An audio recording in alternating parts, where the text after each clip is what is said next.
Guyyaan irraa guyyaa lammiileen Itoophiyaa badhaadhina Itoophiyaaf galaa labata boruutiif kaa'uuf waamicha ministeerri muummee Dr. Abiyyi Ahmed taasisan fudhachuun beellamatti qabataniira. Kunis waamicha guyyaa tokkotti biqiltuu miiliyoona 600 dhaabuuf taasifame fudhachuun guyyaa lammiileen biyyattii biqiltuu dhaabaa oolanidha. Duula kanarratti aangaa'onni dhaabbileen dhuunfaa fi lammiileen biyyattii hirmaataniiru. Hoogganaan waajjira paartii badhaadhinaa Damee Finfinnee obbo Mogos Baalchaa kutaa magaalaa Qirqoos paarkii Piikookitti argamuun dhaabbii biqiltuu irratti kan hirmaatan yoo ta'u, Itoophiyaan jijjiirama qilleensaa qolachuuf qorannoo waajjiraalee keessatti taasifamuun osoo hin taane dirreetti bahuun gochaan agarsiisaa jirti jedhan. ብዙ ጊዜ አሁን የአየር ንብረት ለውጥ ያሆናል ሲባል ትልልቅ ሰዎች የሚያባክኑት በአዳራሽ ውስጥ ነው የምታየው በኮንፈረንስ ነው የምታየው ogeessonni hedduun dhimma jijjiirama qilleensaaf yeroo isaanii konferensii geggeessuu fi waajjiraalee keessatti dabarsu. Itoophiyaan gochaan agarsiisaa jirti. Biqiltoonni dhaabamaa jiran karaa saayinsawaa ta'een adda baafamuun kanneen fuduraa fi muduraaf ta'an miidhaginaaf kanneen ta'an adda baafamuun addunyaan nurraa waa hedduu barachaa jirti.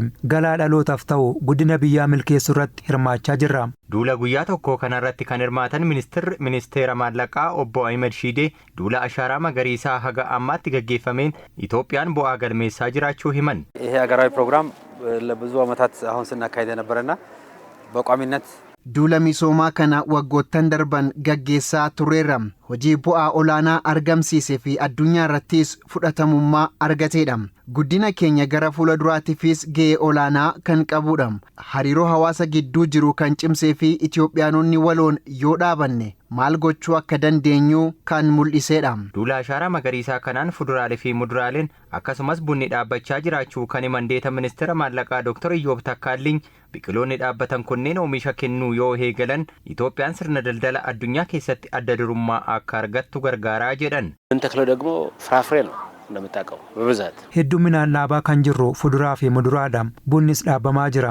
Waggoota lamaan darban keessa biqiloonni bunaa biliyoonatti lakkaawwaman dhaabamaniiru.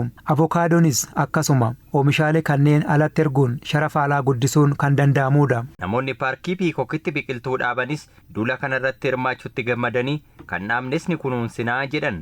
Gaarra bakka kana biqiltuu akka dhaabbata keenyatti dhaabaa jirra.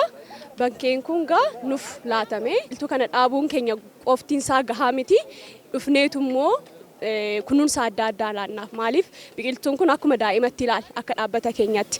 ዛሬ ያልሰራ ነው ከየትም ሊመጣ አይችልም ነገ የሚመጣው ትውልድ har'a hojjennu malee boru homtuu dhufuu hin danda'u. Kanaaf nuti hojjettoota dhaabbata keenyaa hirmaachifnee duula ashaaraa magariisaa kanarratti hirmaachaa jirra. Namoota waliin dhaabuun dabalatas qofaatti dhaabbanni keenya dhaabeera. Isa ammoo amma itti mindeessuun akka kunuunfamu ni taasifna.